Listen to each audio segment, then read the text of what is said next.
We will tear your souls apart.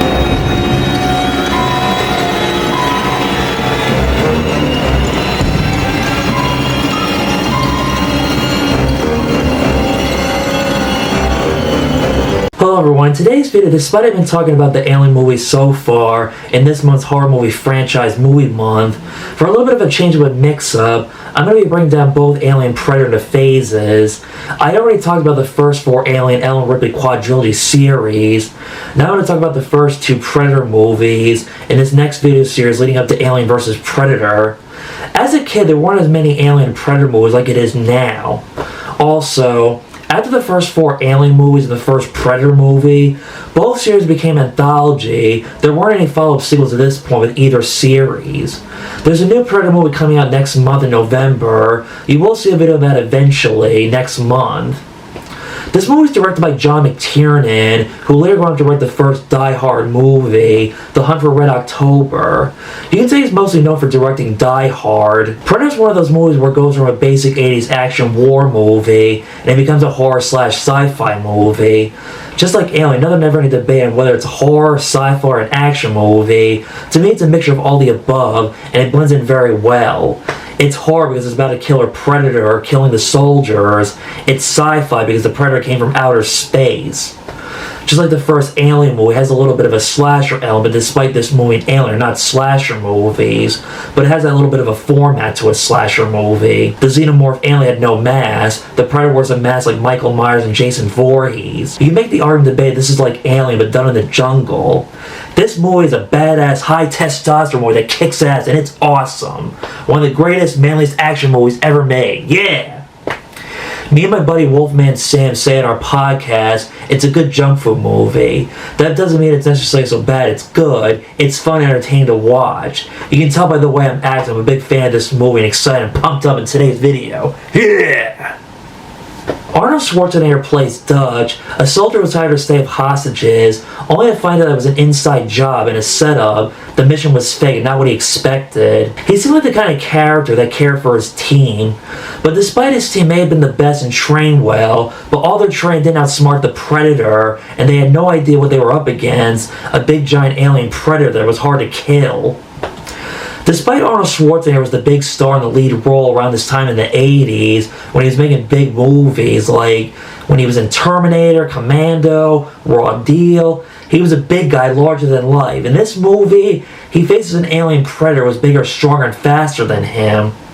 But still, whether Arnold's not larger than life in this movie, this is still an Arnold Schwarzenegger movie all the way through until the end, with the action scenes and the funny one-liners. You can say in debate that the Predator steals the show in this movie, which I can agree and see why that is. Arnold Schwarzenegger lost 25 pounds. He wanted to be a little bit leaner than he was in his previous movies. But still, let's be honest here. Arnold's still a buff and jacked up dude. Looks the same way he did in Terminator Commando. Not only is Arnold jacked, all these other guys are jacked up buff dudes. I like the chemistry the character Dutch has with these soldiers, as if they know each other for a very long time. In the movie, the team does briefly discuss past events that they have dealt with as a team before in the past. Arnold has a lot of great funny one-liners. Stick around. Get to the chopper! Knock knock. Boom! This is something I've recently noticed that fan theories debate on this being a sequel or spiritual sequel spin-off to Commando. Well, it's an interesting theory, but it's not a sequel to Commando. I mean, yes, it has some of the same formula as Commando, and Bill Duke is in this movie, but both Arnold and Bill Duke play different characters. In Commando, Arnold kicked Bill Duke's ass. In this movie, they're friends, one of Dutch's recruitment teammates. That's another way of describing this movie. It's Commando as a horror sci-fi movie, mixed in with action. During the making of this movie, Arnold Schwarzenegger got a bad case of food poisoning. Besides that, this movie had a lot of crazy production problems. It's one of those that could have been a disaster failed movie, and yet this movie was a hidden success when it came out. As I said last year in my Terminator video with my dad, Arnold Schwarzenegger was my John Wayne growing up, and he was one of my idols, and he still is to this day. This is another one of my favorite movies to watch with Arnold Schwarzenegger in it when I was a little kid, and it still is. After seeing Terminator 1 and 2, I wanted to expand my horizon to see what other movies Arnold Schwarzenegger did. Movies like Total Recall, The Running Man, True Lies, Commando, and Eraser. Besides watching his action movies, me and my grandparents used to love watching his comedy movies like Twins and Kindergarten Cop. I remember when I was a little kid, I used to go visit my grandmother. She had almost every Arnold Schwarzenegger movie on VHS tape. I watched almost all of them. My grandmother would also let me borrow some of the tapes, and I rewatched the movies again if I wanted to. Carl Weathers, you may know, as Apollo Creed in the Rocky movies. Confession to make. Before I saw the Rocky movies, this is the first thing I ever saw of Carl Weathers before I started knowing anything about his iconic character, Apollo Creed, in the Rocky movies. Dylan! You son of a bitch! One of the best epic badass handshakes in movies ever. What's the matter? See a guy pushing too many pencils? He's an old friend of Dutch, but he's a traitor. After Dutch finds out the mission was not what he expected and he was being lied to, you set us up! It's all bullshit! All of it! Dylan tries to redeem himself when he tries to go and find and save Mac. Before Dylan goes after to save Mac, Dutch gives him a second weapon. I had this feeling that Dutch wanted to tell him something before he left, in case it was their last conversation, he did not survive. Before Dutch was going to tell Dylan something that was on his mind, Dylan cuts him off saying, just hold on to that chopper. It would not surprise you there are fan theories on this. What did Dutch want to tell Dylan before he went to save Mac? When Dylan comes face to face against the Predator, Dylan fires his gun, the Predator shoots his arm off. As a kid watching, seeing how his arm got blown off, I'm like, how is it his arm got blown off, and yet the gun is still firing? Then the Predator kills him. A character who was a liar, a traitor, who had some redemption, up to the point he ends up dying. Hawkins, played by Shane Black, his character makes a running joke to Billy on his girlfriend, giving him pussy. Compared to Arnold and the other guys, he's the smallest dude. Like, he's not a huge, big, jacked up dude. He's the first character to die in this movie. Hawkins tried to stop Anna from getting away. The Predator slaughters Hawkins. They never find his body. We see his skinned dead body hanging upside down. In later years, Shane Black became a writer and director, which I'm going to go into more details in my The Predator video, which he did 7 years ago. He wrote the Lethal Weapon movies. He also wrote movies like The Last Boy Scout, Kiss Kiss Bang Bang, and Iron Man 3. Anna's one of the civilians Dutch and his team find and save at the guerrilla camp. She tries to escape. I guess she didn't understand they were there to save her. But when she saw Hawkins get killed by the Predator right in front of her eyes, she stays with him the entire time until she finally gets rescued. Anna collects blood from the Predator and will leave. Throughout the movie, she didn't speak English, up until Dutch gets it out of her system telling the truth for what she saw kill Hawkins right in front of her eyes. She explains a folklore, demon legend, story, mythology. It's not explained, but it must have been hinting that this thing has visited Earth before a long time ago. As Arnold implies, the reason why the Predator didn't kill her because she was not armed. That's one of the Predator codes right there. Unlike other Arnold Schwarzenegger movies and the Terminator movies, this is another movie where Arnold Schwarzenegger does not kiss or get the girl in the end. As a kid watching this movie, I thought Dutch was going to end up with Anne in the end. My thought was like The Running Man when he kisses Maria Conchita Alonso's character. This actress has had a career, been in a lot of other movies and shows, but this is what she's well known for out of all the things she's done with movies and television. I once read that she did an interview where she was asked about what work on this movie was like. She said a bunch of big buff dudes high on testosterone, eating red meat, trying to kill the Predator. This actress has had a career, been in a lot of other movies and shows, but this is what she's well known for out of all the things she's done with movies and television. Jesse Ventura's Blain is a macho, tough guy who eats tobacco thinking it'll make him a sexual tyrannosaurus. When he gets a machine gun ready for action, he says, "It's payback time." During the camp battle scene, Pancho tells him that he's bleeding. His response is, "Ain't got time to bleed." When he bleeds, he mans up, he toughens up, doesn't stop him from fighting, and still uses his big machine gun. But he had time to duck. The way the Predator kills him is brutal. The Predator shoots him right through his chest, and you see his bones and his organs. It shows how more advanced the Predator's weapons are, and are very lethal compared to the weapons they use as soldiers.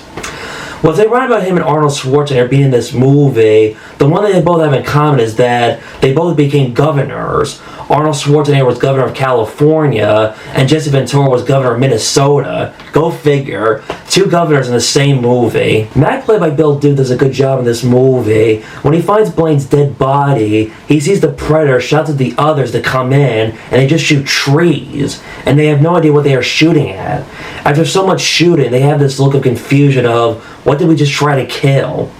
After his friend gets killed, he's on a revenge to kill the Predator. Mac is scared and horrified what he just saw right in front of his eyes, similar to Parker in Alien. Last year, me and my friend had a discussion on this movie. We both agreed had this thought of hinting that the character Mac is gay. When Mac talks to Dutch on Blain's death that he was a good soldier, Mac says, "He was my friend." Dutch gives him that look of knowing what that means. I'm probably reading too deep into this. The line "was my friend" could be a metaphor for boyfriend. The reason why Mac says friend at that time in a movie like this, if an army man was gay, they could not get away saying that boyfriend in an action movie like this, or looked down upon at the time. Billy's a Native American soldier who can sense things and he has psychic abilities. He seems to get enjoyment listening and laughing at Hawkins jokes on getting sex from his girlfriend. He doesn't get all the jokes all the time, Billy just laughs it off anyway. When him, Dutch, Poncho, and Anna are making their way to escape to the rescue helicopter, he decides to sacrifice himself by fighting the Predator, takes his shirt off, throws his gun into the river, gets his army knife, cuts a little bit of his chest, but Billy dies. We don't see it, we hear him screaming. As much as I love this movie, I wish we did get a fight scene between Billy and the Predator, but I guess that was the idea. Billy's screams what we don't see is scarier than what we would see.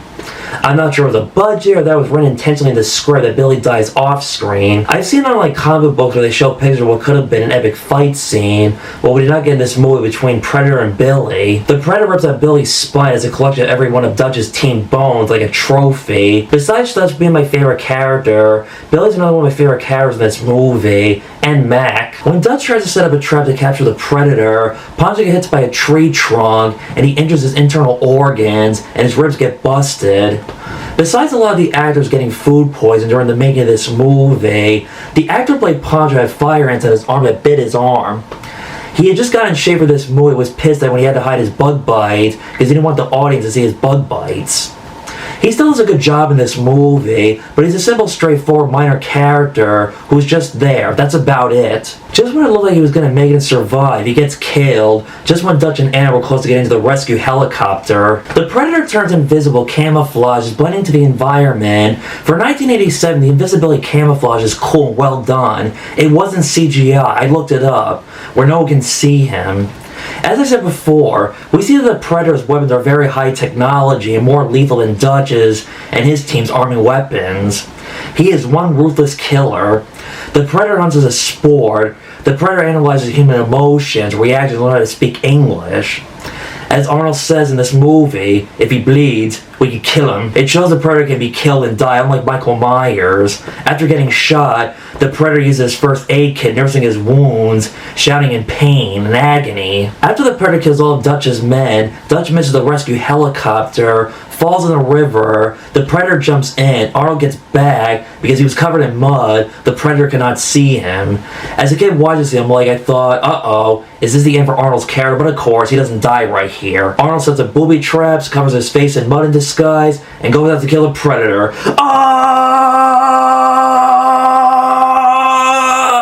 Believe it or not, before Kevin Peter Hall was cast as the Predator, Jean-Claude Van Damme was originally cast as the Predator.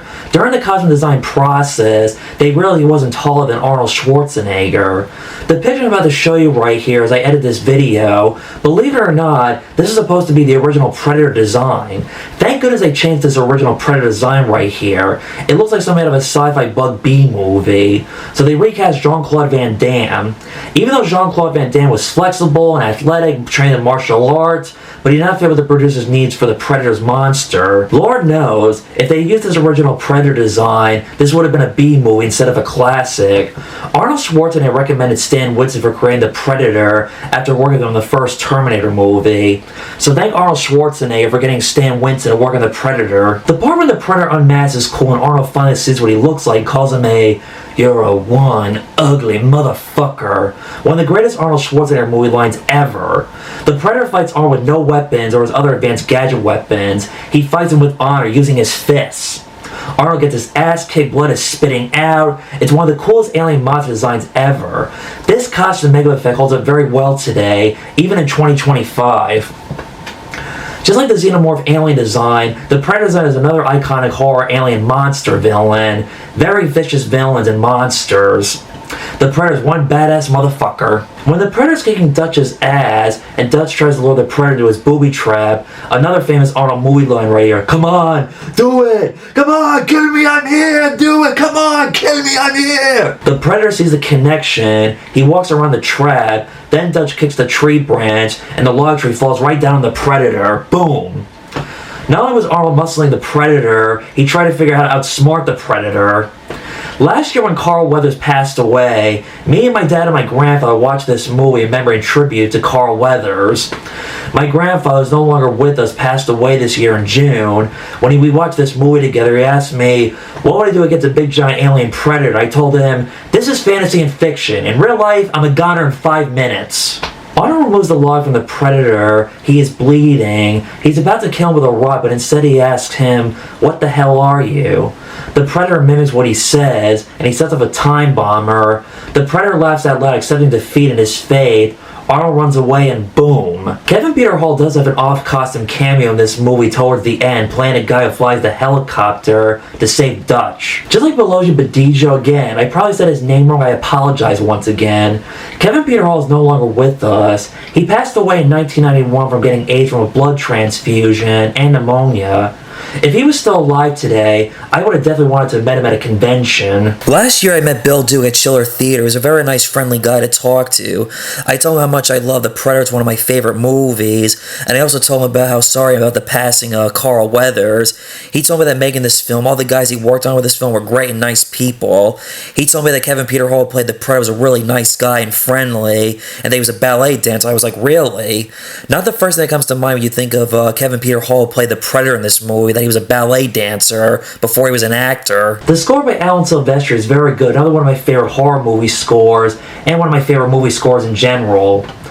The music adds to the suspense and tension when Arnold is trying to kill the Predator. Rare occasion I've gone to see re-release movies. This is one movie I'd love to see in a movie theater and see re-release.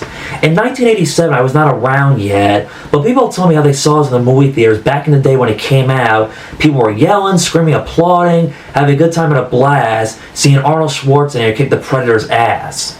At least for me, I have a memory of watching this movie with my grandparents on VHS tape. Again, don't worry, my grandparents were not senile, they were very sharp. My grandparents weren't strict with me like my parents were, of what I could watch and not watch, and like all grandparents, they spoiled me, and I turned out just fine. The funny thing is, my first viewing of Predator was in the early 2000s. Remind you, no such thing as social media back then. As a kid, look at the VHS tape cover, seeing Arnold Schwarzenegger. I went into this movie blind, not knowing what to expect, that this was just another typical action movie, but had other subgenre elements of horror and sci-fi. Despite Arnold Schwarzenegger being on the VHS tape cover, he's not the Predator, he's the prey. Just like Alien, this is another horror movie I was able to see. Just like Alien, this is another horror movie I was able to watch and sink my stomach into. The only scene that did scare me as a kid was when Dutch, Dale, and the team find the hanging dead body skins. Despite having gore in this movie, this is one gore horror movie I was able to watch and handle. With no social media or the internet being what it is today now, if you never saw Predator then, you had no idea what the Predator monster looked like until you saw the movie. But now with the internet and social media, going to Comic-Con conventions, seeing people dress up as the Predator, everyone knows now what the Predator looks like rather than being surprised. It's a slow build-up when the Predator reveals what he looks like behind the mask. The internet can be one ugly motherfucker, and just like Alien, this movie has spawned a franchise. They made comic books and video games. In 2003, there was an indie fan film called Batman Dead End, where Batman fights the Predator and Alien. You go on YouTube and watch this. Very cool, well done for an indie movie that was not made by Warner Brothers. This was based and inspired from Batman vs. Predator vs. Alien comic books from Dark Horse. I don't know why. Somewhere down the road in the future, I would like to see a DC animated Alien vs. Predator with Batman. Bigger movies. Also one of my favorite horror sci-fi movies. And one of my favorite movies in general, period. I love this movie on different favorite film categories. This movie aged very well like fine wine. Well, I don't have proof of this, but one of the people who wrote this movie could have maybe been inspired from a 1932 horror movie called The Most Dangerous Game. Arnold Schwarzenegger said making this movie had a Magnificent Seven vibe to it. When you're having a bad day, put on Predator or quote some of Arnold's funny one-liners from this movie. It gives you an adrenaline of excitement. It feels like you're on high testosterone, making you feel like a badass. It may look like a typical Arnold Schwarzenegger movie, but it has a lot more to offer than people realize. My advice, if you've never seen this movie before, go into it blind and be surprised, and you have a rare gift for not seeing this movie without any spoilers or not having any idea what the Predator looks like.